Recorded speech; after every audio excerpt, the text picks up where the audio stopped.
My dear, beloved, respected brothers and sisters, I ask Allah subhanahu wa ta'ala to make me and you from the people who listen and apply.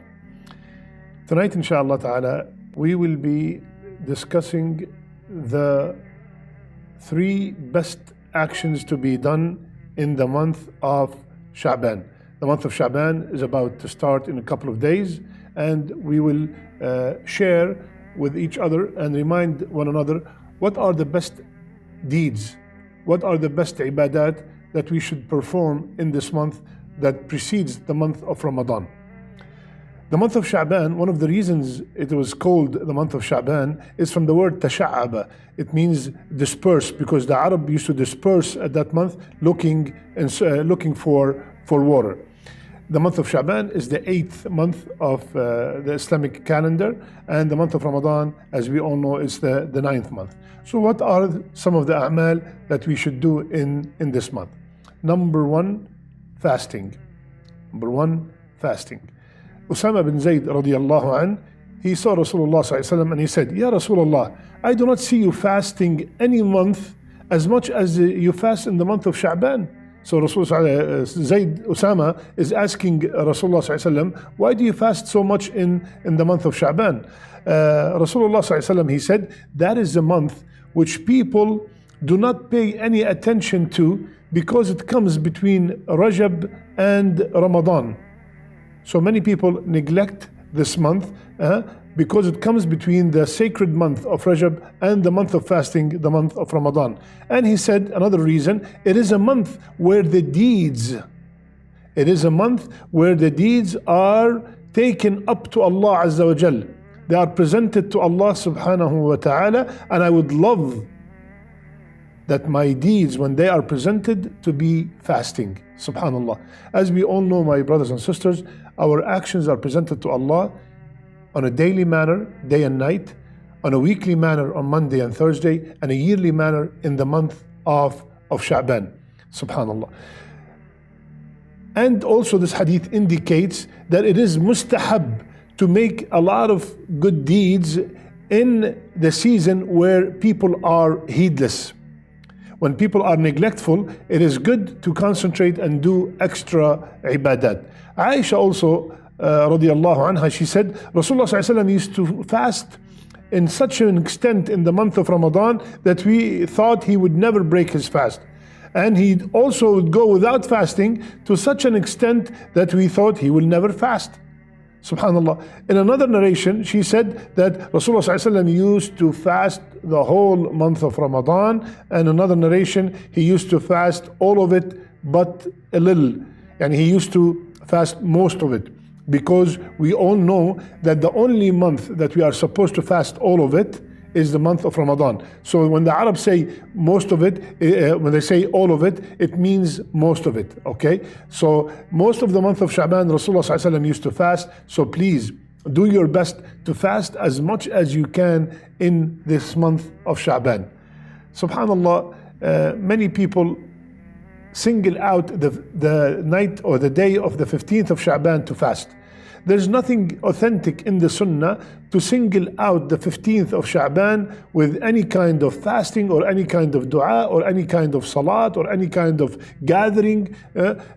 If you used to fast during the year in the 3 white days, 13, 14, 15, and Sha'ban come, and you continue your fast, Allahu Akbar. But to single the 15th of Sha'ban with fasting, we need an evidence, and nothing in the Sunnah or from the Sahaba that indicate to specify the 15th of Sha'ban in fasting, and or any kind of qiyam or tahajjud. There's nothing about that night except one hadith that is authentic, where Rasulullah ﷺ said that Allah subhanahu wa ta'ala will look down on the night of the middle of Sha'ban and forgives all his creation except a mushrik, a person who associates partners with Allah, and a mushahin, and a person who have cut his relationship with his Muslim brother or sister. Which brings us to the second action to be done in this month, which is connecting with family members. According to this hadith, my brothers and sisters, Allah forgives all the people on that night look at the greatness of Allah Azza wa Jal, except a person who associate partners with Allah. Inshallah, none of us is from that category. But the second one, we have a problem with that. And the second one is mushahin, a person who does not speak to his father, to his mother, to his son, to his wife, to his uncle, to his aunt. He has a problem with not only the relatives, but also he had problem with another Muslim. Why? Subhanallah.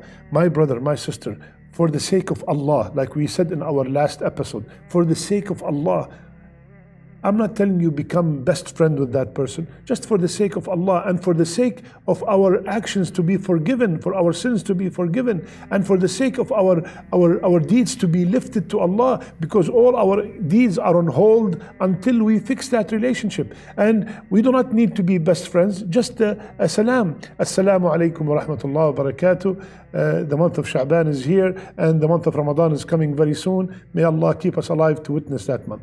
That's it. If he or she replies, Alhamdulillah. If they do not reply, you did your best. But you're doing it first for Allah, second for yourself, because you want to be forgiven in that night, and you want also to come to the month of Ramadan with a clean heart. This is the biggest achievement.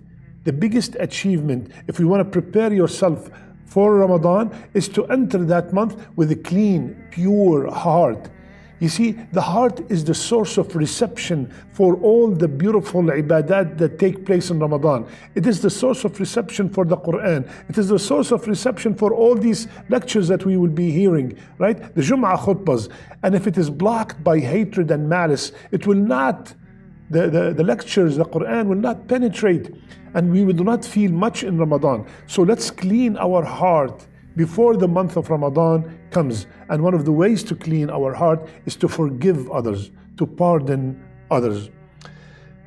The third ibadah that we should do in this month, inshallah, the month of Shaban, is to dedicate a lot of time for the Qur'an. They used to call the month of Shaban the month of Qurra, the month of the reciters, because many of our righteous predecessors, they used to dedicate a lot of time in Sha'ban to read a lot of Qur'an. They used to finish the Qur'an many times in the month of Sha'ban. They are preparing themselves for the month of Qur'an. Shahr Ramadan is Shahr al-Qur'an. So we prepare ourselves by reading a lot of Qur'an in the month of Sha'ban. So please, dedicate a certain amount of time in Sha'ban to read the Qur'an. Say to yourself, I'm going to read 10 minutes a day, half an hour a day. Or you can dedicate a number of pages. I'm going to read 10 pages every single day in Sha'ban in order to prepare myself for the month of Ramadan. Because in the month of Ramadan, inshallah, we will have a lot of ambition and we will do a lot of qira'ah of the Qur'an. So tell yourself, I'm not going to sleep until I finish that portion that I made a promise that I will do.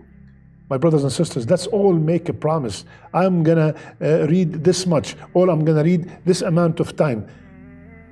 And keep in mind that one letter, every letter we read is multiplied by 10. So 10 hasanas for every single letter, and we have so many opportunities to gain as many hasanat as possible. So please, my brothers and sisters, these are some of the things that we can do in the month of Sha'ban, besides, inshallah ta'ala, of course, the qiyam and also charity and many other a'mal. But these three actions, concentrate on them so we can prepare ourselves for the month of Ramadan, and we are ready. We are ready to fast in the month of Ramadan. We are ready to read a lot of Qur'an, and we are ready to connect with our family members and take and grab the best fruits of the month of Ramadan. May Allah keep me and you alive to witness that month, and may Allah make us in that month from the people who pray and fast and be good to others and donate and read a lot of Qur'an. Ameen ya Rabbil Alameen. I love you all for the sake of Allah. Subhanakallahumma bihamdik. Nashhadu an la ilaha illa ant. Nastaghfiruka wa natubu ilayk.